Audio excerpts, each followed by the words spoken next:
Hello friends, வாங்க இன்றைக்கி சூப்பராக ஒரு குழிப்பணியாரம் பார்க்கலாம். இது நீங்கள் மாவு அரைக்க தேவையில்லை, இன்ஸ்டண்ட்டாக உடனே செஞ்சிடலாம். 10 நிமிஷத்தில் குழிப்பணியாரம் ரெடி பண்ணிடலாம். நீங்கள் இந்த குழிப்பணியாரத்துக்கு கண்டிப்பாக அரைக்க தேவையில்லை. ஒரு கப் ரவை இருந்துச்சுன்னா போதும், நம்ம ஈஸியாக செஞ்சிடலாம். இப்போ வாங்க வீடியோக்குள்ளே போகலாம். ஒரு பவுல் எடுத்துக்கலாம்.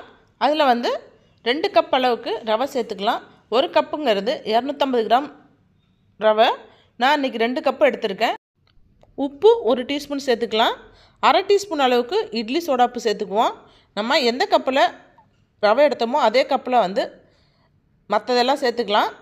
இப்போ 2 கப்பு ரவைக்கு 1 கப் தயிர் சேர்த்துக்கலாம். அதோட 1 கப் அளவுக்கு தண்ணி சேர்த்துக்குவோம். சேர்த்துட்டு நல்லா கட்டி இல்லாமல் கலந்துக்கலாம். கலந்துட்டு ஒரு 5 நிமிஷம் வரைக்கும் அப்படியே விட்டுருவோம். மூடி போட்டு வச்சுக்கலாம். இதுக்கடையில் நம்ம ஒரு கடாயை வச்சுக்கலாம். அந்த கடாயில் கொஞ்சமாக எண்ணெய் சேர்த்துக்குவோம். எண்ணெய் சேர்த்துட்டு 1/4 டீஸ்பூன் கடுகு சேர்த்துக்குவோம். 1/4 டீஸ்பூன் ஜீரகம் சேர்த்துக்குவோம். உளுந்து 2 டேபிள் ஸ்பூன் சேர்த்துக்குவோம். சேர்த்துட்டு நல்லா பொரிஞ்சு வர வரைக்கும் வெயிட் பண்ணுவோம். பொரிஞ்சு வந்ததுக்கப்புறம் கருவேப்பிலை சேர்த்துக்கலாம். குட்டி குட்டியாக நறுக்கி வச்சுருக்க பச்சை மிளகாய் சேர்த்துக்கலாம். இதோட சேர்த்துட்டு கொஞ்சம் அது பொரிஞ்சு வந்ததுக்கப்புறம் நம்ம கேரட் துருவி வச்சுருக்கோம். நம்ம துருவி வச்சுக்கலாம், இல்லது ரொம்ப பொடியாக கட் பண்ணி வச்சுக்கலாம்.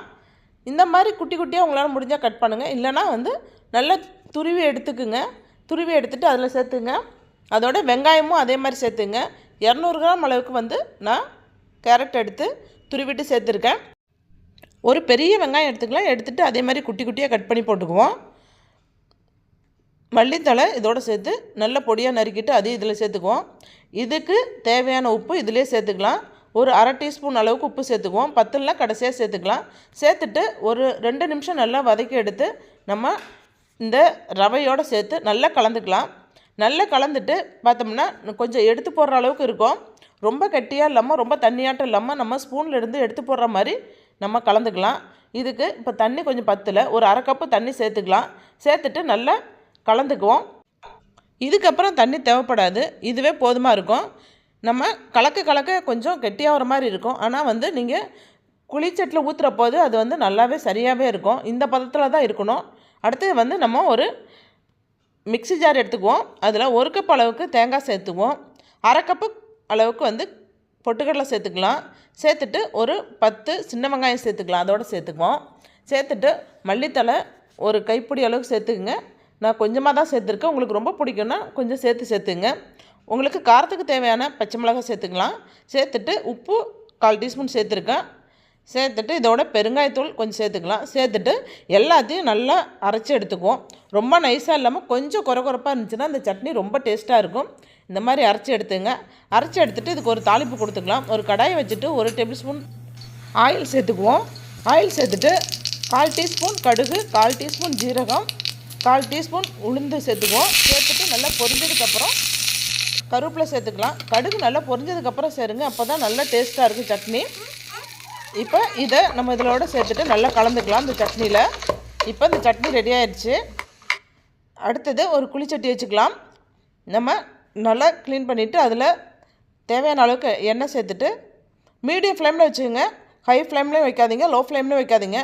மீடியம் ஃப்ளேமில் சேர்த்துட்டு சின்ன ஸ்பூனாக வச்சுட்டு ஒவ்வொரு கரண்டி எடுத்து போடுங்க. எடுத்து போட்டுட்டு ஒரு 2 நிமிஷம் வரைக்கும் அப்படியே வெயிட் பண்ணுங்கள். மீடியம் ஃப்ளேமுங்கிறதுனால நல்லா வெந்துடும். இதுக்கு மேலே தண்ணி சேர்க்காதீங்க. இந்த அளவு கரெக்டாக இருக்கும். ரொம்ப கெட்டியாகவும் இல்லாமல் தண்ணியாகவும் இல்லாமல் பார்த்துங்க. இந்த பதம் கரெக்டாக இருக்குது. இப்போ எல்லா குழியும் ஊற்றிட்டு கடைசியாக சென்டராக ஊற்றுங்க. ஏன்னா சென்டராக சீக்கிரம் வெந்துடும். கடைசியாக பார்த்திங்கன்னா தீஞ்சிரும். அதனால் கடைசியாக ஊற்றுனீங்கன்னா எல்லாத்தோட அது சேர்ந்து வெந்துடும். இப்போ 1 சைடு வெந்துருச்சு. நம்ம அடுத்த சைடு அப்படியே 3 போட்டுக்கலாம்.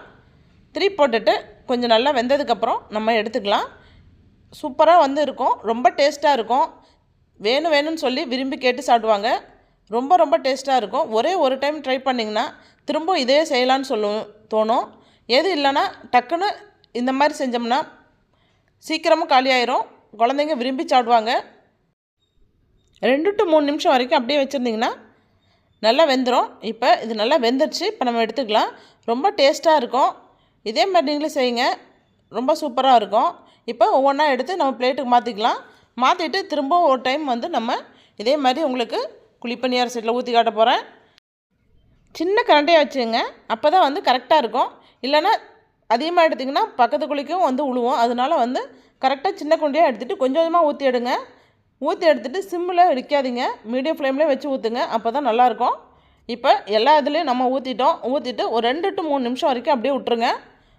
இப்போ நல்லா வெந்துடும். வெந்தோடனே நம்ம அப்படியே திருப்பி போட்டுக்கலாம். இதுக்கு எண்ணெய் ரொம்ப ஊற்றணுன்னு அவசியம் கிடையாது. கொஞ்சமாக எண்ணெய் ஊற்றினாலே போதுமாக இருக்கும். ரொம்ப ரொம்ப டேஸ்ட்டாக இருக்கும். நல்லா வெந்திருக்கும் பாருங்கள். இப்போ இது ஒன் சைடு வெந்துருச்சு. திரும்பி நம்ம திருப்பி போட்டுக்கலாம்.